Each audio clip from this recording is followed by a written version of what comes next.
네, 오늘은 여러분과 같이 성령의 사람인지 확인하는 법이라는 제목으로 하나님 말씀 나누도록 하겠습니다. 자, 성령의 사람은요, 이런 특징이 있습니다. 이 세 가지를 집중합니다. 여러분, 결혼 배우자를 택할 때 성령의 사람인지 이 특징을 한번 점검해 보시기 바랍니다. 또 스스로 내가 성령의 사람인지 오늘 점검하는 시간이 되었으면 좋겠습니다. 첫 번째로 말씀에 집중합니다. 말씀에 집중합니다. 자, 베드로가 계속해서 말씀에 집중했죠. 유다 사건, 자결 사건도 말씀으로, 시편 말씀으로 풀었습니다. 오늘 똑같이 오순절 성령 강림 사건도 또 요엘서로 풀고 있습니다. 말씀에 집중하는 것이죠. 자, 그렇게 말씀에 집중하니까 지혜가 생겨서 첫 번째로 조롱에 굉장히 온유한 대답을 하고 있는 것을 볼 수가 있습니다. 자, 갈릴리 출신들이 외국어로 말하니까 사람들이 무슨 일이지? 저들이 외국어를 한다고? 그런 거죠. 그래서 저들은 지금 술 취했어. 그런 것입니다. 그러자 베드로는 온유하게 이렇게 대답하죠. 네, 15절 한번 띄워주시기 바랍니다. 지금 아침 9시인데 무슨 말이냐고, 우리는 술 취한 것이 아니라고 굉장히 따뜻하게 보편적인 언어로, 상식적인 언어로 지금 답을 하고 있는 것이죠. 여러분, 성령 충만하면요 반드시 세상에 조롱이 따라오게 되어 있습니다. 광신이라고 하고요, 제정신이 아니라고 하고요, 미쳤다고 합니다. 제가 들은 얘기예요. 한 청년이 엄마에게 아웃리치 간다고 했더니 아웃리치가 뭐냐고 생소한 거죠. 안 믿는 어머니였어요. 그래서 은혜 받고 열방을 향해 나아가는 거라고 했더니 열방? 네 방이나 치워, 그런 거죠. 네. 여러분, 그때 우리가 성내면 안 됩니다. 화내면 안 돼요. 쌩글쌩글 웃으면서 엄마, 제가 방 치울게요. 요즘엔 제가 조금 바빠서 못 치웠어요. 근데 엄마, 생각해 보세요. 제가 교회 다니면서 이렇게 많이 변했잖아요. 생활의 규모도 생기고 밝아지고 또 부지런해지고. 엄마, 제가 교회 다니는 거 좋지 않아요?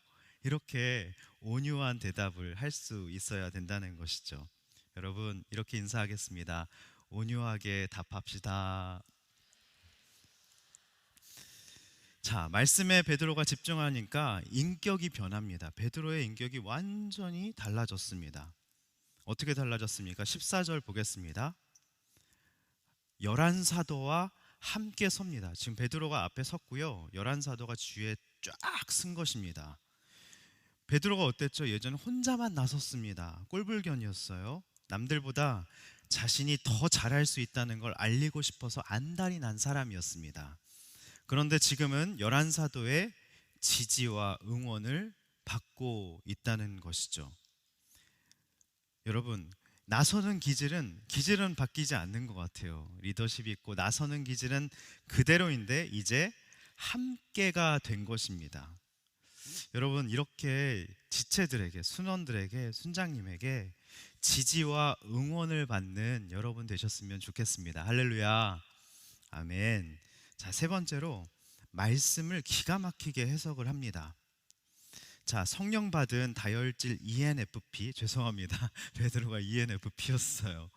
말씀에 집중하니까 붕붕 뜨고 막 나서고 행동이 앞서고 그런 모든 것들이 바뀌었습니다. 변했습니다. 똑똑해졌어요.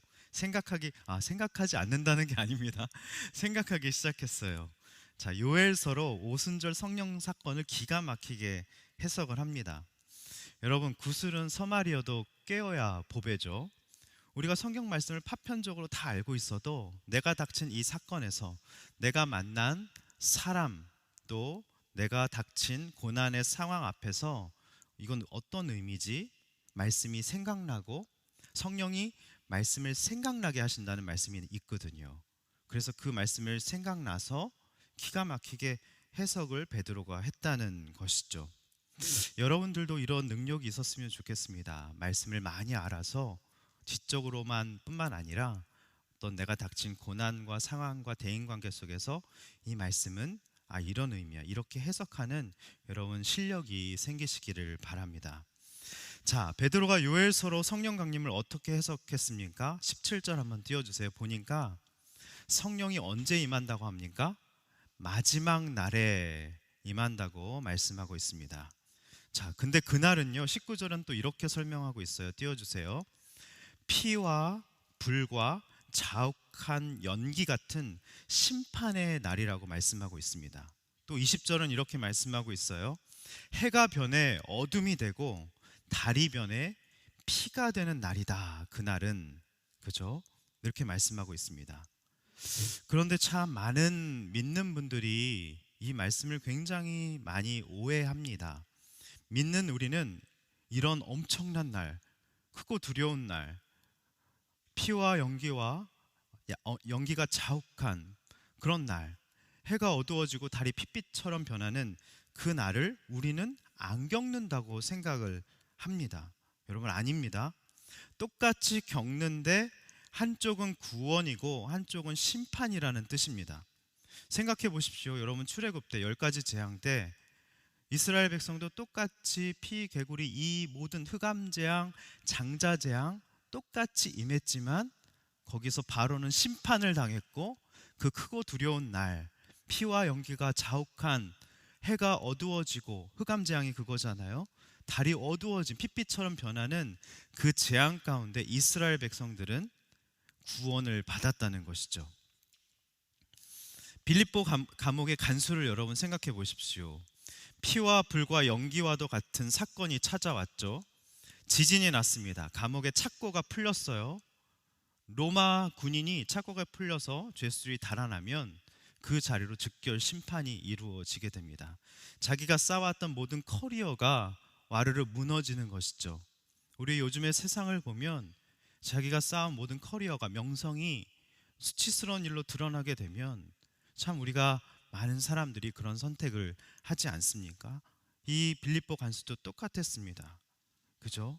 그런데 빌립보 간수가 죄수들이 도망간 줄 알고 자결하려고 하는 그 순간 바울이 잠깐! 우리 여기 다 있습니다. 옥문이 열렸는데도 도망가지 않죠.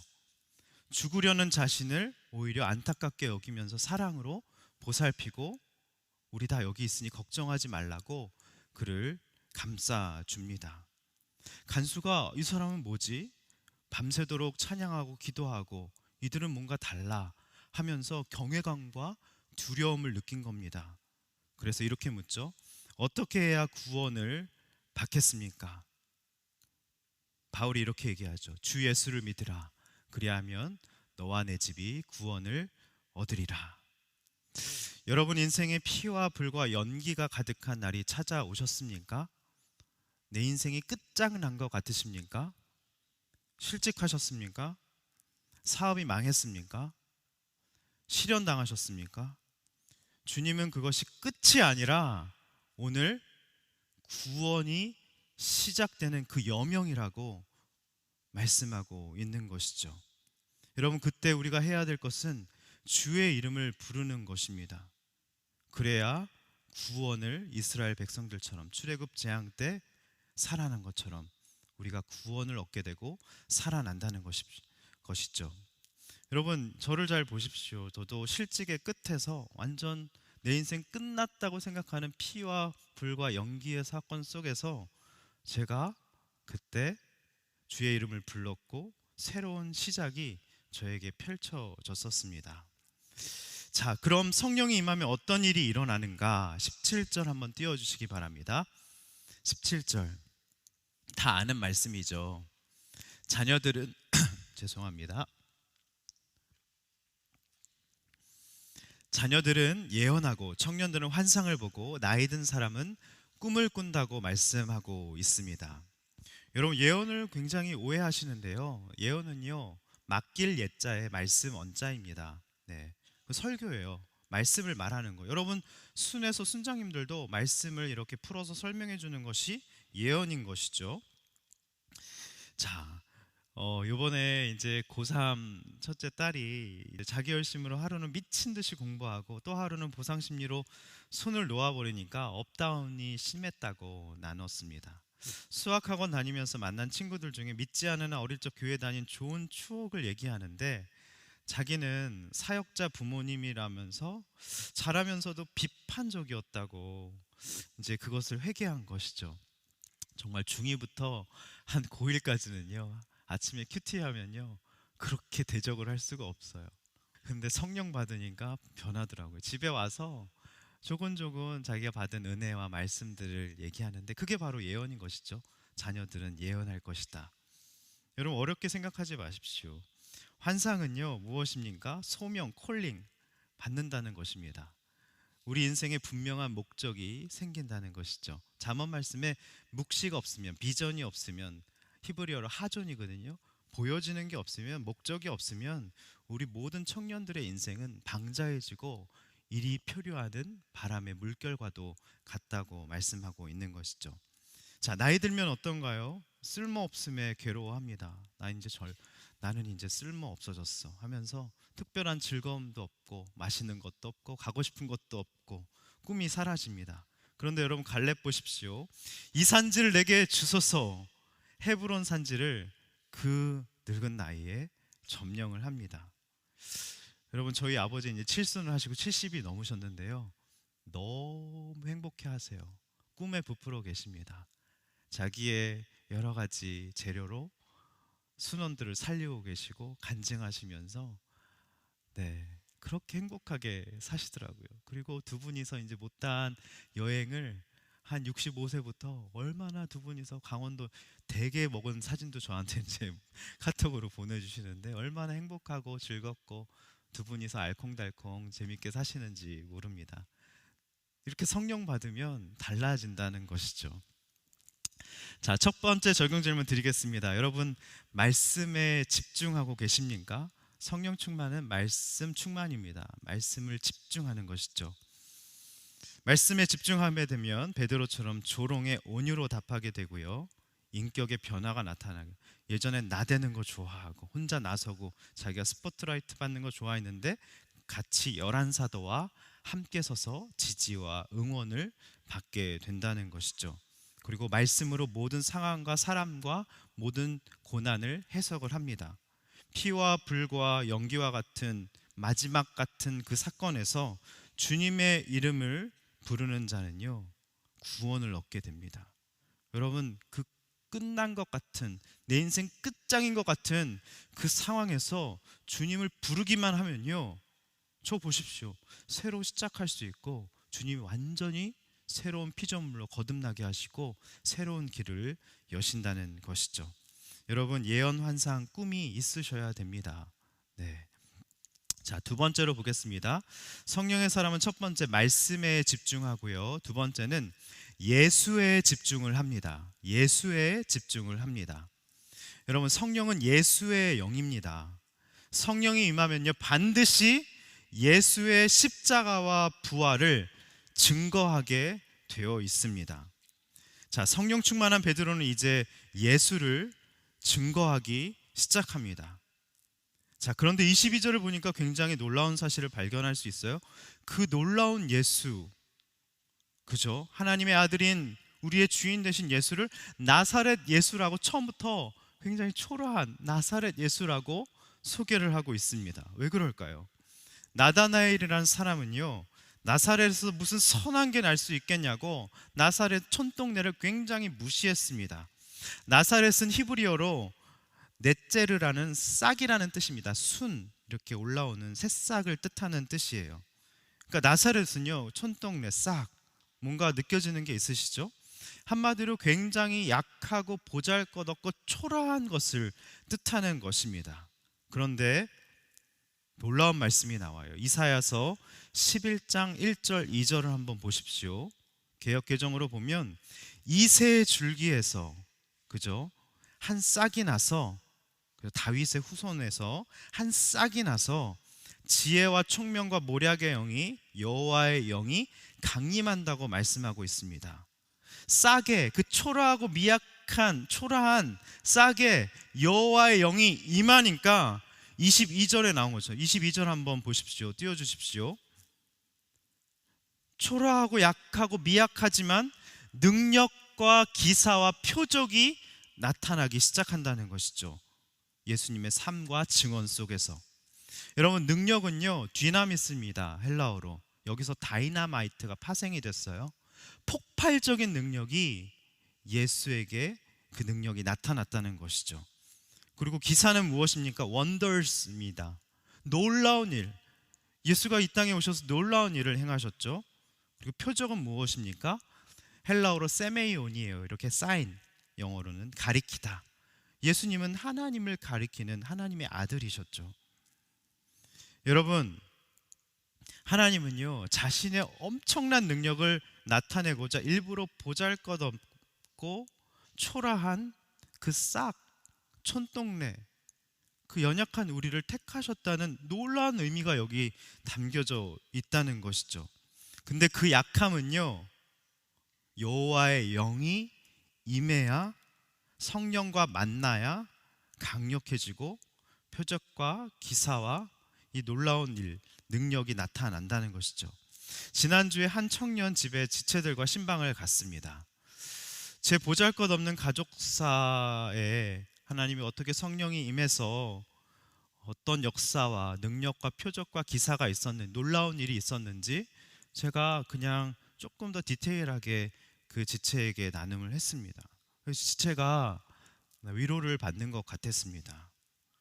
여러분의 약함도요 싹 그죠? 미약하고 초라해도 반드시 거기에 성령이 임하면요 우리의 모든 것들이 쓰임 받는다는 의미가 있습니다.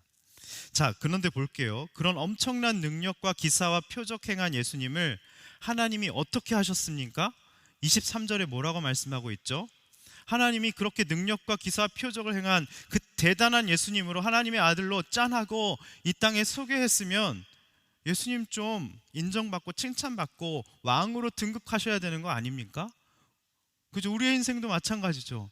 그렇게 연약했는데 성령님에서 내 삶이 능력과 기사 표적이 나타나면 칭찬과 인정을 받고 싶은 게 우리의 심정 아닙니까?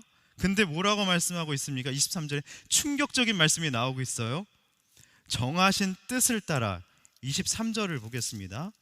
23절에 정하신 뜻과 미리 아심을 따라 내주셨고 십자가에 못 박아 죽였습니다.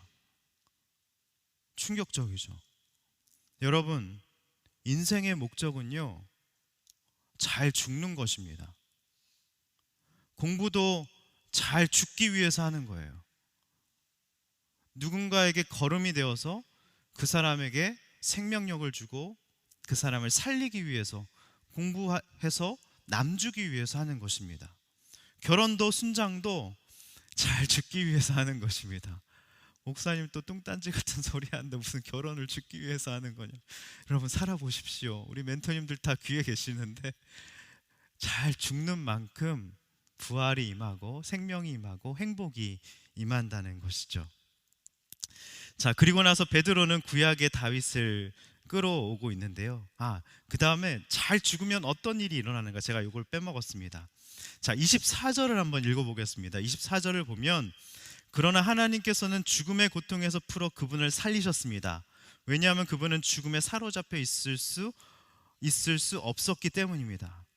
여러분, 우리가 어떤 상황에서, 대인관계에서, 가족관계에서, 직장에서 잘 죽으면요 죽음의 고통에서 풀어주시고요 우리가 그 절망스러운 죽음에 사로잡혀 있지 않게 만드신다는 것이죠.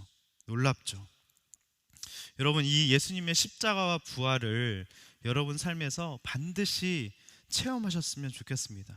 죽어야 사는 이 놀라운, 예수님이 죽으시고 부활하셨다, 그냥 예수님 이야기가 아니라 그것이 내게 체화돼서 내 안에서 그 똑같은 일이 일어나야 된다는 것을 말씀하고 있는 것이죠. 자, 그리고 나서 베드로는 구약의 다윗을 끌어냅니다. 왜일까요? 자, 유대인들에게 다윗은요 그냥 히어로입니다. 정말 존경의 대상입니다. 조상은 다윗은요. 베드로는 그 다윗도 예수의 십자가와 부활을 정말 체험한 사람이란 걸 지금 말하고자 한 것이죠. 자, 베드로는 시편 110편을 인용하는데요, 이 시는 다윗의 인생 후반부에 쓴 시로 갖은 고난을 다, 압살롬 고난, 갖은 고난을 다 겪은 후에 예수를, 그 메시아 되신 예수를 믿음의 눈으로 바라보면서 쓴 시입니다. 자, 어떻게 바라보고 있습니까? 25절 한번 볼까요? 다윗이 그분에 대해서 말했습니다. 내가 내 앞에 계신 주를 항상 뵙습니다. 여러분, 우리가 주님을 이렇게 바라봐야 되는 것이죠. 내 앞에 계신 주라고 말씀하고 있어요. 여러분, 주님이 여러분 앞에 계십니까? 아니면 뭐 헐리 계십니까? 아니면 안 보이십니까?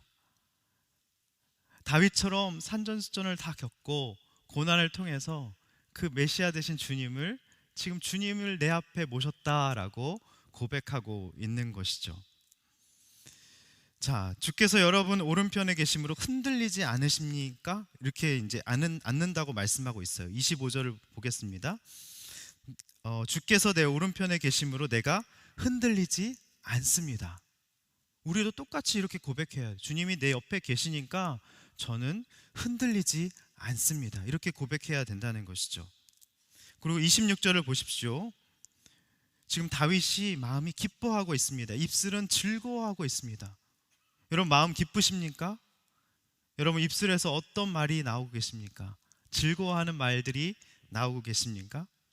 또 27절에 보면 뭐라고 나오고 있습니까? 내 영혼을 지옥에 버리지 않으셨다. 그리고 28절에 보면 내게 생명의 길을 알려주셨다라고 말씀하고 있습니다. 다윗에게 이 부활의 확신, 그 예수로 말미암아, 주로 말미암은 부활의 확신이 이미 그때부터 있었다는 얘기를 하고 있는 것입니다. 자, 생각해 보십시오. 지금 이 다윗 얘기를 들은 유대인들의 마음이 어땠을까요? 그 히어로, 이 다윗도 예수님을 믿었다는 거네? 그죠?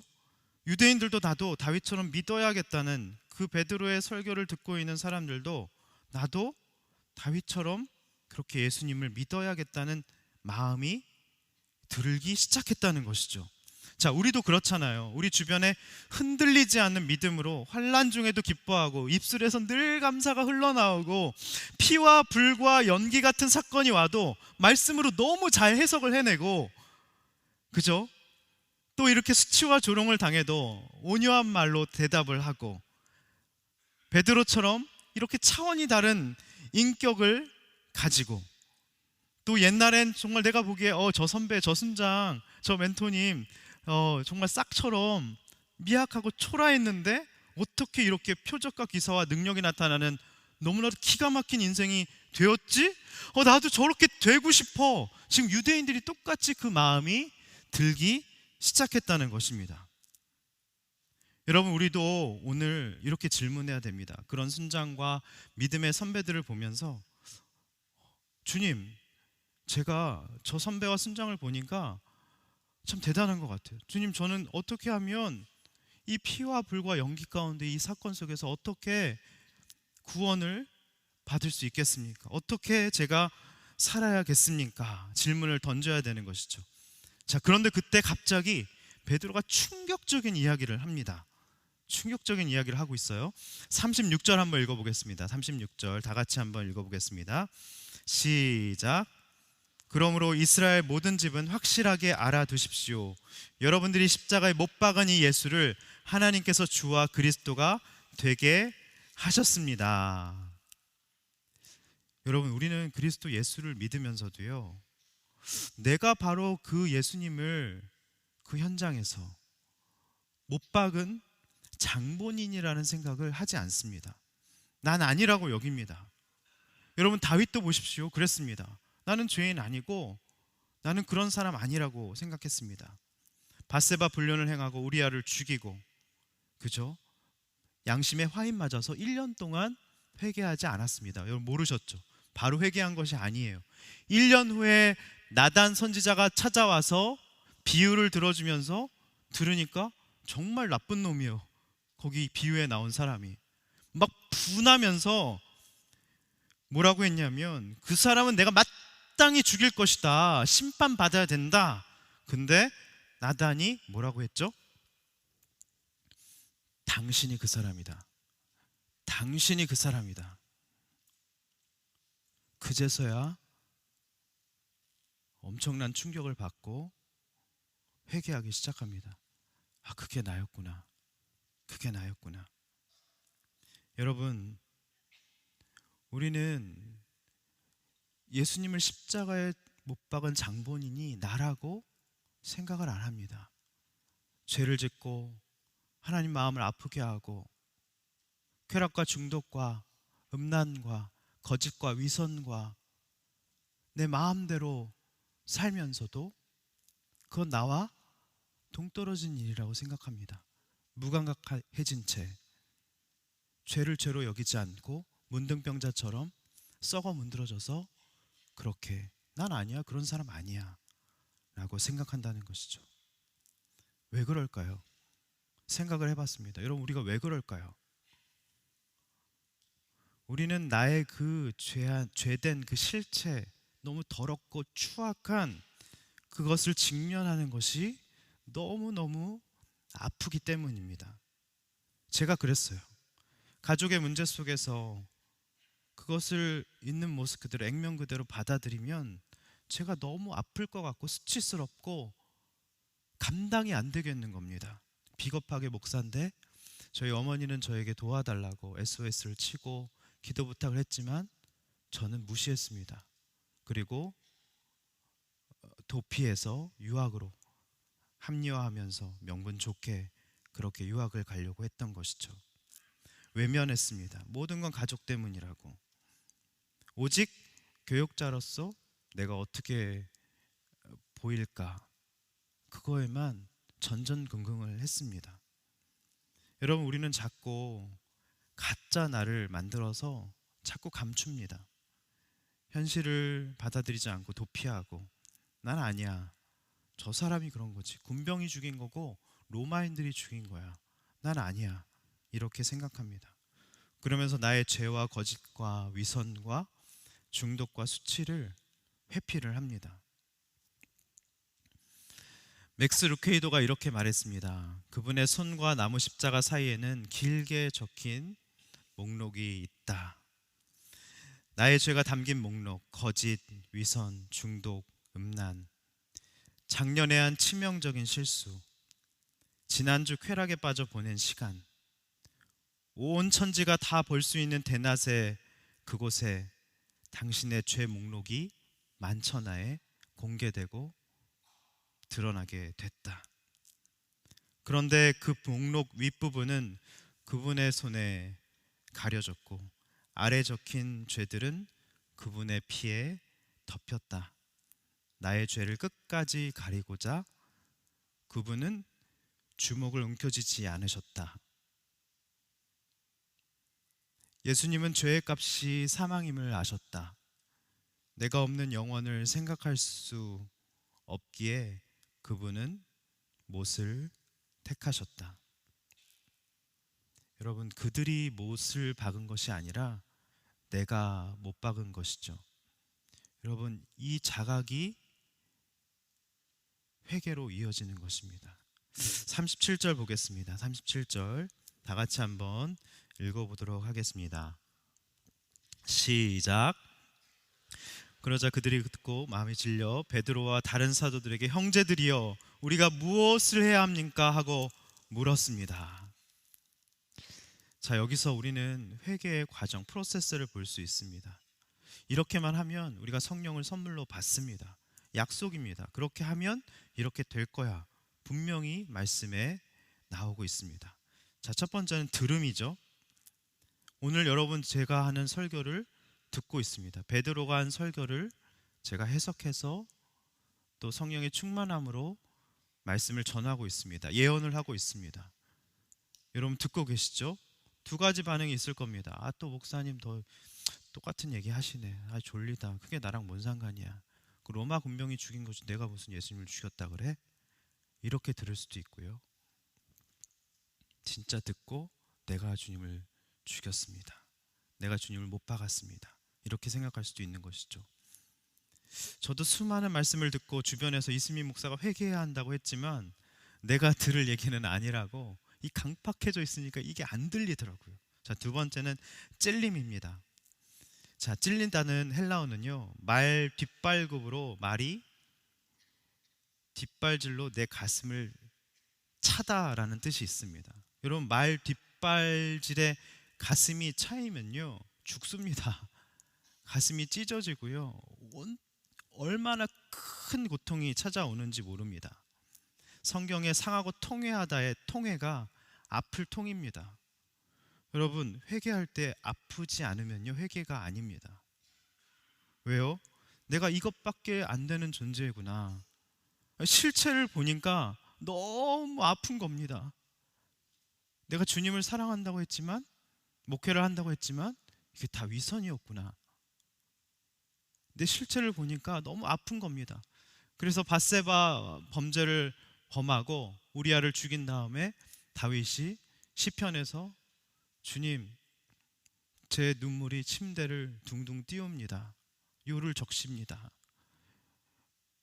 여름나무에 진액이 다 바싹 마르듯 주님이 나를 누르십니다. 너무 아픕니다. 고통스럽습니다. 라고 얘기했죠. 아파야 회개합니다, 여러분. 아프지 않으면 여러분 뭔가 여러분 삶에 문제가 있다는 것입니다. 세 번째는 질문이에요. 찔림은요 반드시 이 질문을 나오게 합니다. 37절을 보면 형제들이여 우리가 무엇을 해야 합니까? 저도 집에 있는 대선지자께 늘 물었어요. 여보, 나 이 상황에서 도대체 어떻게 해야 되는지 나도 모르겠다고. 너무 힘들고 괴롭고 앞이 안 보인다고. 저희 대선지자는 늘 한결같이 이렇게 말씀해 주셨습니다. 여보, 회개해. 똑같아요. 한결같아요. 여보, 회개해. 제가 그렇게 도피성 유학을 가려고 했을 때 저희 아내는 헌금을 했습니다. 하나님, 비자가 안 나오게 해주셔서 감사합니다. 감사 헌금을 했습니다. 많이 말씀드렸죠.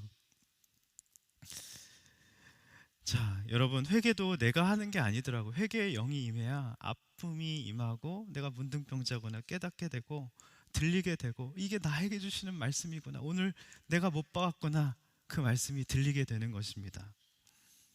자, 38절 한번 읽어보도록 하겠습니다. 시작. 이때 베드로가 대답했습니다. 회개하십시오. 그리고 여러분의 죄를 용서받기 위해 예수 그리스도의 이름으로 여러분이 각각 세례를 받으십시오. 그러면 여러분이 성령을 선물로 받게 될 것입니다. 자, 4개의 키워드가 나오고 있어요. 네 번째부터 7번째 4개의 키워드가 나오고 있는데요. 한 38절을 보십시오. 회개는요 유턴입니다. 유턴. 잘못된 것을 그 즉시 청산하고 그 걸어가던 길에서 다리가 지금 회파되어 있고 끊어져 있습니다. 가다간 죽습니다. 돌이켜서 아버지 집으로 돌아오는 것이 회개입니다. 여러분, 오늘 주님이 너 그렇게 가다 죽어, 떨어져 죽어 말씀하십니다. 돌아와. 내 마음이 찢어진다. 그 돌아온 탕자의 아버지가 늘 그 언덕 위에 올라가서 아들을 기다리지 않습니까? 그 마음으로 제발 돌아오라고 주님이 말씀하십니다. 자, 5번째는 뭐죠? 세례입니다. 오늘 세례식이 있었죠. 눈물에 늘 세례식이 있죠. 세례는 완전히 죽고 새롭게 태어나는 굉장히 거룩한 의식이죠. 자, 6번째는 죄 용서예요. 저는 시편 103편 12절 말씀을 너무 사랑합니다. 다 같이 한번 읽어보겠습니다. 시편 103편 12절 시작. 동쪽이 서쪽에서 먼 것처럼 하나님께서는 우리 죄악을 우리에게서 멀리 옮기셨다. 여러분, 눈물 나지 않습니까? 여러분, 동과 서는 만나지 않습니다. 동이 서에서 먼 것처럼 기억지 않으시겠대요. 너가 회개하고 돌이키고 나에게 오면 난 네가 이제 지은 모든 것들을 동에서에서 먼 것처럼 나는 기억지 않겠다라고 오늘 주님이 말씀하십니다. 그리고 죄 용서를 해주시고 마지막으로 이 과정을 거친 다음에 마지막으로 성령의 선물을 주시죠. 이 과정을 밟으면요 정확하게 성령을 선물로 주신다는 것이죠. 근데 우리는 이걸 반대로 합니다. 듣지 않아요. 죄에 무감하니까 문둥병자가 되어서 아프지 않아요. 전혀 아프지 않습니다. 몸이 잘려가고 마음이 잘려가고 내 인생이 다 파탄이 나는데도 괜찮습니다. 아프지 않아요. 문둥병자죠. 죄를 청산할 마음이 없습니다. 너무 좋아요. 그래도 인생 한번 살아봐야지. 쾌락을 누려봐야지. 세상 다 그렇게 사는데 한번 끝까지 가볼 테야. 가보고 후회하면 되지. 돌아오면 되지. 아니요. 그러다가 마지막 피와 연기와 그 불의 날에 우리가 바로처럼 심판을 당할 수 있다는 것입니다. 세례 받으면 내가 즐기던 걸 포기해야 할 것 같아서 세례로 다 미룹니다. 여러분, 세례 안 받으신 분들 세례 받으십시오. 할렐루야. 아멘. 두 번째 적용 질문 드리겠습니다. 여러분, 예수에 집중하시는지 생각해 보십시오. 여러분의 약함과 성령, 그죠? 나사렛 예수 싹, 그죠? 그럴 때 능력과 기사와 표적이 나타나고요. 하나님의 정하신 뜻은 여러분 공부해서 남 주는 것, 결혼해서 죽고 성공해서 죽어서 남을 이롭게 하는 것입니다. 그리고 다윗 같은 삶이 되셨으면 좋겠습니다. 내가 못 박았다는 처절한 고백이 오늘 이따 기도할 때 있었으면 좋겠습니다. 들음부터 이 성령의 선물까지 이 과정대로 오늘 하십시오. 말씀을 보면서 기도하십시오. 하나님, 제가 들었습니다. 하나님, 제 마음이 너무 아파요. 오늘 하나님, 어떻게 해야 제 삶이 바뀔 수 있겠습니까? 구원을 얻겠습니까? 다시 시작할 수 있겠습니까? 하나님, 오늘 회개하고 돌이키길 원합니다. 하나님, 세례 받겠습니다. 하나님, 죄 용서의 기쁨을 허락하여 주시옵소서. 성령의 선물을 오늘 이 시간 허락하여 주시옵소서. 여러분, 기도하시기 바랍니다. 자, 마지막 보겠습니다. 성령의 사람은요, 첫 번째 말씀에 집중하고 예수에 집중하고 본질에 집중합니다. 자, 드디어 이 설교 후에 3,000명이나 예수를 믿게 되고 초대교회 공동체가 생겼습니다. 교회 공동체의 본질을 6가지로 지금 말하고 있어요. 첫 번째는 사도의 가르침이 있습니다. 42절 보시면 이렇게 나와 있죠. 그들은 사도들의 가르침을 받고, 이것이 교회 공동체의 가장 우선이고 토대입니다. 말씀이 있을 때 뼈대가 세워지고 신앙이, 말씀의 씨앗이 뿌려져서 신앙이 자라는 것이죠. 여러분, 그래서 주일 예배 말씀, 매일 큐티 말씀, 그래서 그 말씀으로 우리는 늘 가르침을 받아야 하는 것입니다. 두 번째, 교제이죠.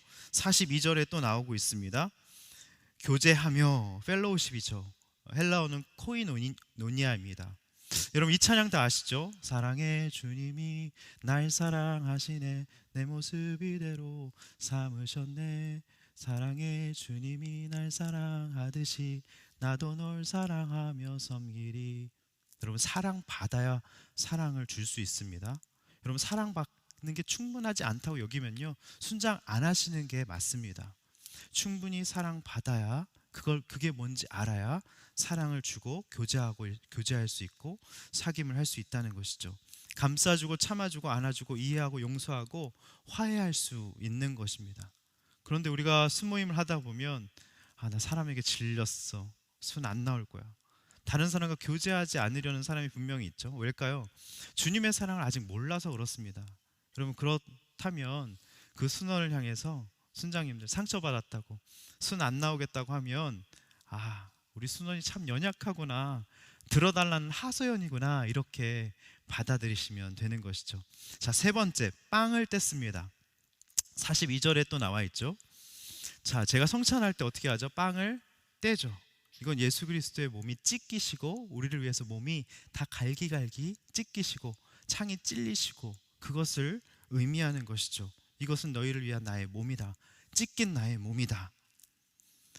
주님이 상처받으시는 사랑과 희생을 의미하는 것입니다. C.S. 루이스가 이렇게 말했어요. 예수님은 자신의 몸과 피를 우리를 위해 내어주셨다. 엄마가 아이를 출산할 때 자국의 상흔을 남긴다. 사랑은 희생이다. 상처 없는 사랑은 없다. 여러분, 사랑하면요, 상처 받으실 겁니다. 힘드실 거예요. 고통스러우실 거예요. 그런데 그때 여러분의 사랑이 예수님의 사랑과 점점 비슷해져 감을 느끼신다는 것이죠. 자, 네 번째, 기도예요. 42절. 초대교회는 어떻게 기도했을까요? 궁금하지 않으세요? 모여서 무슨 기도했을까요? 하나님, 직장 취직시켜주세요. 물론 그런 간구도 했겠죠. 돈 많이 벌게 해주세요. 행복하게 해주세요. 그런 기도보다는 이런 기도였을 것 같아요.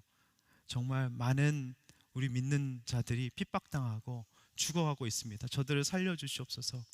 제가 희생하고 섬기겠습니다. 떼쓰는 기도가 아니었을 것 같아요. 자, 다섯 번째, 기사와 표적입니다. 43절 보시면 이렇게 나와 있죠. 기사와 표적들이 나타났습니다. 여러분, 우리는 기사와 표적에 굉장한 오해를 가지고 있어요. 아까 기사 원더스라고 했죠. 표적, 사인, 세메이온, 가리키는 거라고 했습니다. 뭐 방언, 신유, 뭐 사업이 잘 되고 막 승승장구하고 그게 기적과 기사라고 착각을 하고 있습니다. 근데 그것은 전혀 아니라는 것이죠. 와, 어떻게 저 순장님은 저런 어려운 상황과 고난 속에서도 하나님을 붙들까? 놀랍다. 이게 원더, 기사입니다. 표적은 사인이에요. 도로 표지판 같은 것이죠. 아, 저 순장님의 삶을 따라가면 나도 제대로 갈 수 있겠다. 저 순장님을 따라서 한번 살아봐야지. 고난을 이겨내 봐야지. 이게 바로 기사와 이적이라는 것입니다. 다섯 번째, 모이기를 힘썼습니다. 44절을 보십시오. 모두 함께 모여, 그죠? 그 다음에 46절을 보시면 성전에서 한 마음으로 모이기를 힘쓰고 라고 말씀하고 있습니다. 여러분, 모이기를 싫어하는 사람은요, 병들었다고 생각하면 됩니다. 혼자 외롭게 있는 것이 좋아 보이지 않습니다. 사람도 안 만나고 집에 들어가면 이불 뒤집어 쓰고 밥도 혼자 먹는 것은, 여러분, 우리는 하나님과 교제하고 지체들과 교제하기 위해 만들어졌습니다. 그것은 행복한 삶이 아니라는 것이죠. 사람을 만나는 것이 여러분 기쁘고 좋아야 합니다. 만나면 좋은 친구 땡땡땡땡땡땡땡. 여러분, 만나면 좋은 친구가 우리 순이 돼야 된다는 것이죠. 자, 마지막 여섯 번째, 음식을 나눠 먹었어요. 46절 보십시다. 여러분의 모든 순이 기쁨과 순수한 마음으로 음식을 나눠 먹는 순이 되길 바랍니다. 밥힘, 이게 얼마나 중요한지 몰라요. 한 청년이 임용고시에 떨어지고 나서 너무 슬펐습니다. 집에 틀어박혀 있었어요. 아버지가 상경해서 무작정 전화해서 한 통 문자를 남기고 전화해서 지금 어디니까 나와라. 그래서 나갔더니 아구찜집으로 데려가신 거죠. 아버지가 말없이 안아주시고 토닥여주시고 눈물이 주르르 흐르고 눈물과 콧물이 범벅이 돼서 매콤한 아구찜을 먹었다고 합니다. 여러분, 순원이 힘들어할 때 아무 말 없이 나오라고 해서 밥 잘 사주는 누나가 되시기 바랍니다. 할렐루야. 네. 한 자매가 말씀과 예수님 공동체에 속해서 본질에 집중하면서 놀라운 변화를 경험한 얘기를 해드리겠습니다. 결혼 준비하던 남자친구 때문에 엄청나게 큰 상처를 받게 된 거예요. 2년 가까이 만났고 결혼 준비까지 했는데 결혼 한 달 반 전에 헤어진 것이죠. 한 달 반 전에 청첩장 다 찍고 돌렸는데, 결혼 준비는 다 마쳤고 식장에 들어가기만 하면 되는 상황이었는데 예비 시어머니가 만난 날 충격적인 사실을 듣게 된 것입니다. 남자친구가 미국에 살다 왔다고 했는데 어머니는 그게 다 거짓말이라고 한 거죠. 결혼 앞두고 신뢰가 흔들리면서 결국 결혼을 취소한 것입니다. 주변에 취소 사실을 알리는 것이 직장에 또 지체들에게 너무 수치스러웠다고 합니다. 그렇게 결혼식 취소 후에 결혼정보 회사에 가입한 것이죠. 나름 상대에 대한 정보가 보장돼야 신뢰할 수 있다고 생각한 거죠. 하나님의 계획과 시간표를 기다리며 이삭 주시기를 바라기보다 아브라함이 여전히 어떻게든 하갈을 취하고자 계속해서 자기가 발악을 했다고 합니다. 하지만 만남은 성사되지 않고 돈만 날리게 됐대요. 그런데 정말 놀라운 건 이 자매가 이 피와 불과 연기의 사건 속에서 주의 이름을 부르게 됐습니다. 놀랍죠? 천주교에서 개종해서 오누리교회에 등록을 하게 된 것입니다. 예수님과 성경 말씀을 붙들며 집중하며 두 손 두 발 다 들고 배우자 기도를 진짜 제대로 절실하게 하기 시작한 것이죠. 처음에는 좀 초보잖아요. 어떤 배우자를 만나야 할지 하나님께 물어보다가 이렇게 기도가 바뀌더래요. 내가 어떤 삶을 살아야 하는지를, 아까 청년들은 환상을 본다고 했죠. 분명한 목적, 주님 제가 어떤 삶을 살아야 될까요? 그렇게 물어보는 기도로 바뀐 것이죠. 그 후 3년이 지금 됐어요. 근데 아직도 그 사람을 떠올리면 정죄하는 마음이 들지만 그래도 주일 설교 때마다 목사님이 모든 일을 구원의 관점으로 바라보라고 하셔서 노력하고 있는데, 생각해 보니까 그 사람 덕분에 결혼에 대한 나의 인간적인 뜻과 의지가 하나님께 꺾여졌고, 그 일 덕분에 진짜 아까 그 과정을 거쳐서 회개하게 됐고 예수님을 만나게 됐고 하나님께 더욱 배우자 문제에 대해 상의하게 됐다고 너무 귀한 고백을 한 것이죠. 양육받으면서 공동체 찰떡처럼 잘 붙어 있으면서 교제와 기도를 배우고 또 음식도 나눠 먹으면서 얼마나 치유와 회복이 있었는지 모릅니다. 바로 이것이 바로 이적과 기사죠. 여러분, 말씀을 맺겠습니다. 성령의 사람은요, 말씀에 집중합니다. 성령의 사람은 예수에 집중합니다. 성령의 사람은 본질에 집중합니다. 이 시간 이 찬양 고백하겠습니다.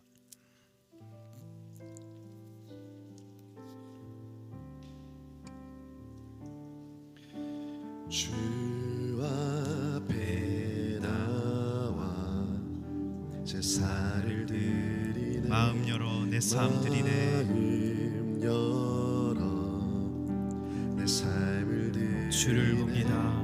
주를 봅니다. 끝없는 사랑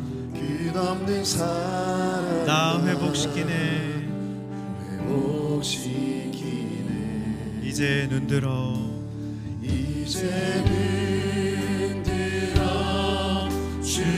그 능력 날 새롭게 해.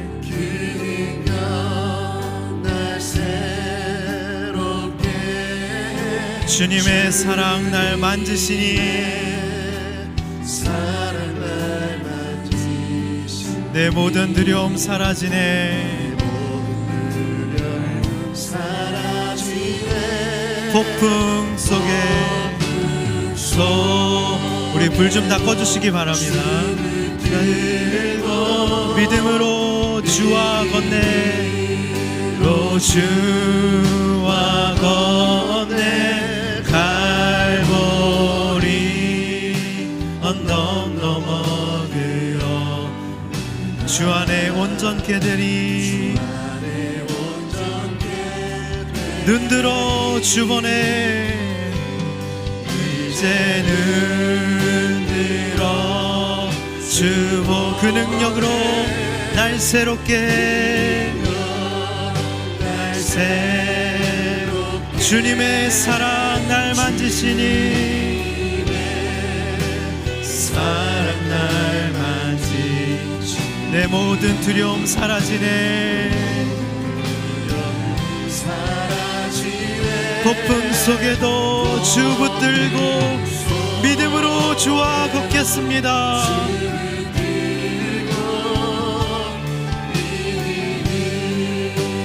주 갈보리 언덕 넘어 그 어느 날 언덕 넘어 그 어느 날 주 안에 온전케 되리. 오늘 이 시간 한 가지만 놓고 기도하기 원합니다. 하나님, 내가 주님을 십자가에 못 박았습니다. 그 누구도 아니라 저였습니다. 저의 죄된 썩어가고 문드러지고 중독과 쾌락 가운데 있는 그 나의 실체를 직면하는 것이 너무 아파서 외면하고 비겁하게 숨고 합리화하면서 가짜 나를 만들어서 감추고 현실을 도피하고 난 그런 사람 아니라고 그러면서 나의 죄와 거짓과 위선과 중독과 수치를 회피해 왔습니다. 오늘 그런데 주님은 그 십자가에서 그 나의 모든 죄의 목록들을 손으로 가리시고 그 피 묻은 하나님 그 모든 것으로 다 가리시고 그것이 조금이라도 보일까봐 손을 움켜쥐지 않으시고 마지막까지 못 박혀 죽으신 그 예수 그리스도의 사랑을 생각할 때 하나님, 우리의 마음이 찔립니다. 아픕니다. 통에 자복이 나옵니다. 하나님, 우리가 어떻게 해야 합니까? 하나님, 어떻게 해야 구원을 얻겠습니까? 내 인생 끝장난 것 같은 피와 불과 연기 가운데 내 인생 어떻게 새로 시작해야 하겠습니까? 하나님, 오늘 이 시간 질문을 주님 앞에 던집니다. 하나님, 우리가 삶에서 유턴하게 하여 주시고 모든 죄로부터 청산하게 하여 주시옵소서. 새로운 피조물이 되게 하여 주시고 세례받게 하여 주시고 죄 용서의 기쁨과 확신이 넘치는 자유함이 넘치는 인생으로 삼아 주시옵소서. 오늘 그럴 때 성령을 생명을 선물로 주신다고 말씀하신 주님, 하나님, 우리가 예수에게 집중하길 원합니다.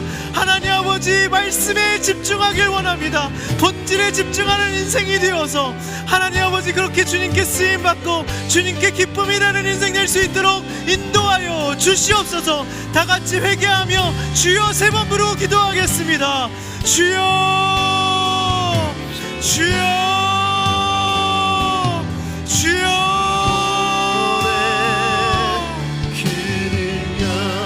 하나님 아버지, 우리를 불쌍히 여겨 주시옵소서. 하나님, 우리가 이 모든 끝장난 것 같은 피와 불과 연기의 사건, 실직하고 시련을 당하고 하나님 관계 어려움 가운데 죽을 것 같은 이 상황 속에서 하나님 다시 시작하시길 원하시는 그리스도의 피 묻은 십자가의 사랑으로 하나님 다시 일어서고 하나님 다시 일어날 수 있도록 인도하여 주시옵소서. 누구든지 구원, 주의 이름을 부르는 자는 구원을 얻겠다고 하시는 주님의 말씀을 믿습니다. 바로 내가 주님을 십자가에 못 박은 죄인입니다. 하나님, 비겁하게 숨었고 하나님 너무나도 그것이 아플 것 같아서 하나님 합리화하고 외면했고 하나님 내가 어떻게 보이는가만 집착하며 위선과 외식과 이중성의 인생을 살았습니다.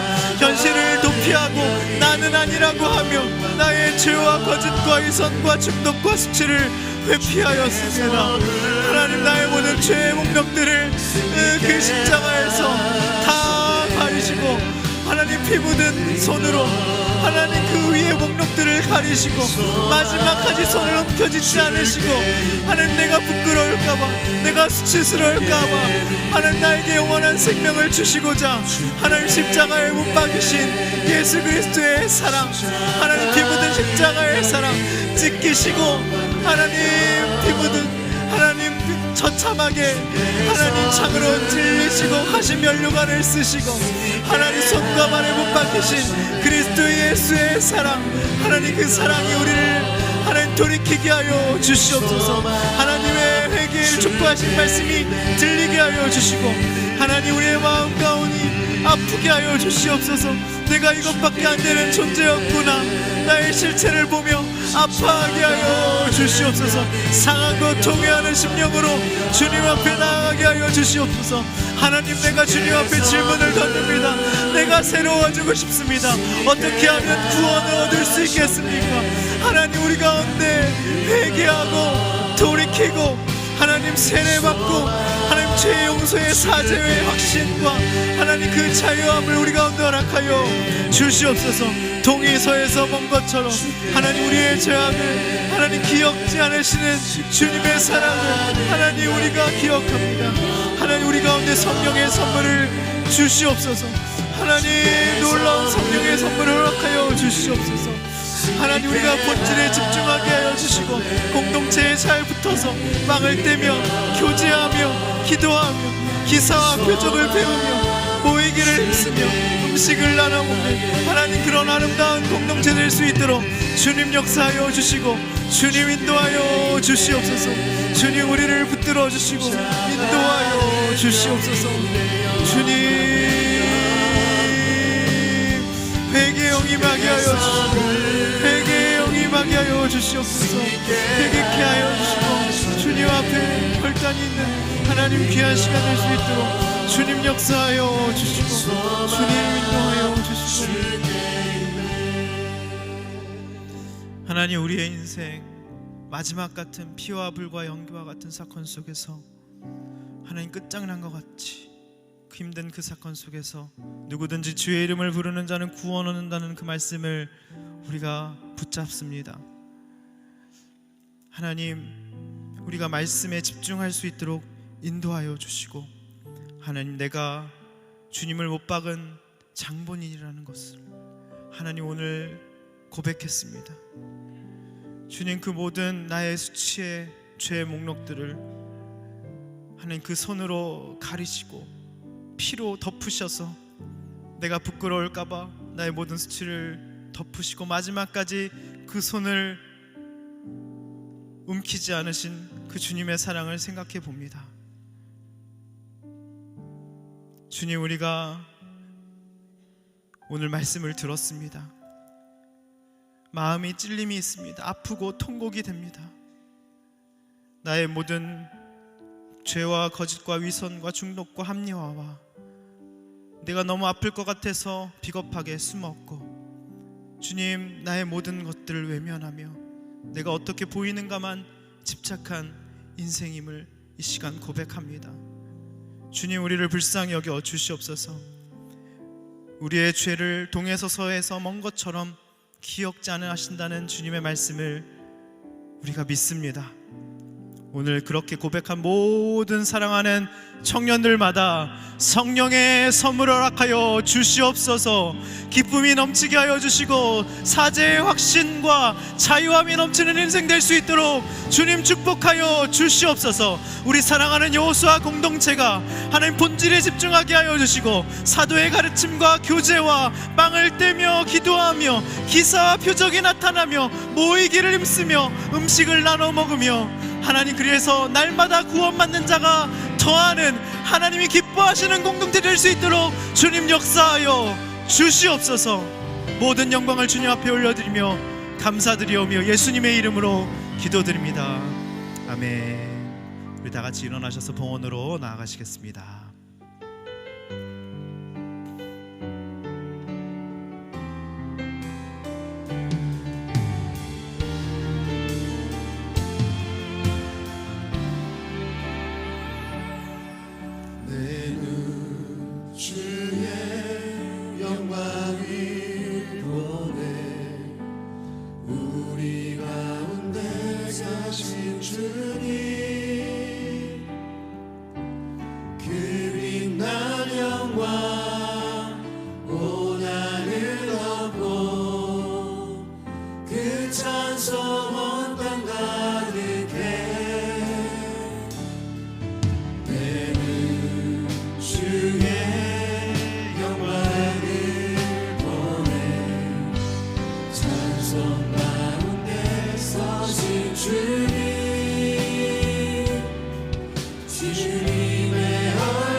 내가 주님을 못 박았다고 진실되게 고백할 때 주님 죄를 용서해 주시고, 하나님 동이 서에서 먼 것처럼 우리의 죄가를 기억지 않으신다는 그 놀라운 은혜가 감격되고, 하나님 감사하여서 주님 앞에 우리의 가진 모든 것을 드립니다. 이 물질이 아직 회개치 않고 하나님 피와 불과 연기 가운데 있는 모든 사람들에게 아름답게 쓰여질 수 있도록 주님 역사하여 주시옵소서.